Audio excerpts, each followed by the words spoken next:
and all the host of heaven shall be dissolved. Really?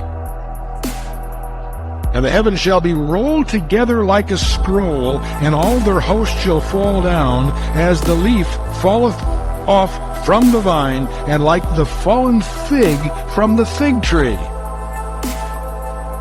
Weird language, yet it's familiar to you. Why? Because you remembered from Revelation chapter 6.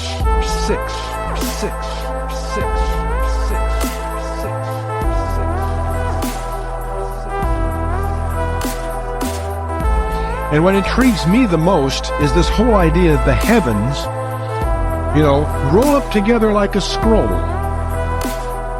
Now that could be just a figure of speech, except I don't think it is, because it shows up in John's writing in Revelation, the idea of the heavens rolling up like a scroll, right?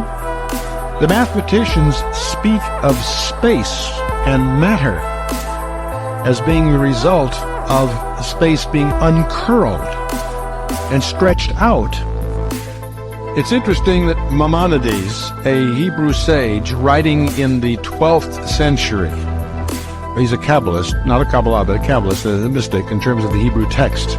And his analysis of Genesis 1 is something I lean heavily on in our Genesis text for lots of reasons. I was first pointed to all of this by my friend Jerry Schroeder, who operates out of Jerusalem, published a book. He's an Orthodox Jew that's a nuclear physicist, wrote a book called Genesis, the Big Bang. If you're interested in that sort of thing, it's worth reading. But the point is, he's the one that pointed out to me that Maimonides pointed out 800 years ago several interesting things. Not only that matter and energy, but also time and space had a beginning. That's a very sophisticated idea, but Maimonides inferred that from the shape of the letters in the Hebrew text of Genesis 1.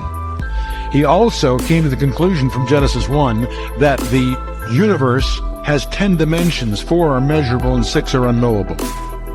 Quaint stuff as a Kabbalist. Cute writing, who takes it seriously? And yet you walk across the street to a lecture on particle physics of 1991, and you discover that the particle physicists have discovered that the universe has not the 3 dimensions that we know, length, width, and height, and time, 4 dimensions together. It has not 4, but 10.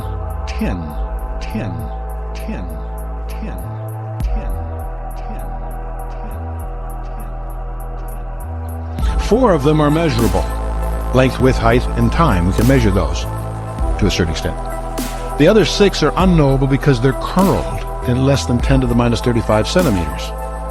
And if you're in particle physics and all that, there's a whole other thing, and I won't even get into that because not only is it difficult to understand, they've also given the various properties whimsical names. It's a whole other study. The point is, though, in the most advanced frontiers of modern science today, as the physicists grapple for a theory of everything to reconcile the discoveries of particle physics with the cosmological discoveries, they tie this all together with what they call superstrings, which requires 10 dimensions.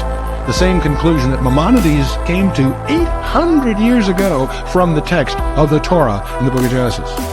But I get into all of this because when the Bible speaks that the heavens were stretched, they're using the current terminology of tensor calculus to describe our present understanding of space-time.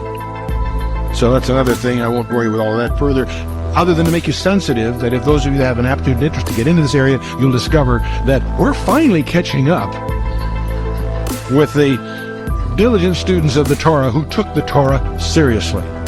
Okay. Kind of fun. But then the heavens are going to be rolled together like a scroll. Ooh. The implications of that. It's another way of saying the same thing that Peter says in his letters, that the elements shall melt with a fervent heat.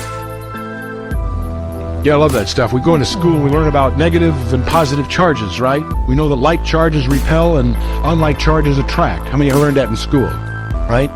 And then we go, a few weeks later, you're in class, you discover, well, the atom consists of a bunch of positive charges surrounded by electrons, and they're balanced, and that makes an atom fine. And then you ask the teacher, well, wait a minute, if we've got all these positive charges in the nucleus of the atom, what holds them together?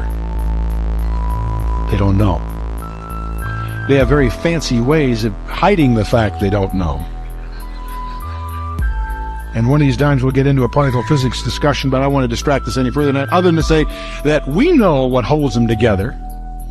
For Colossians say that he, the one with whom we have to is through whom all things are held together. It's literally all things consist in the King James, held together in the Greek.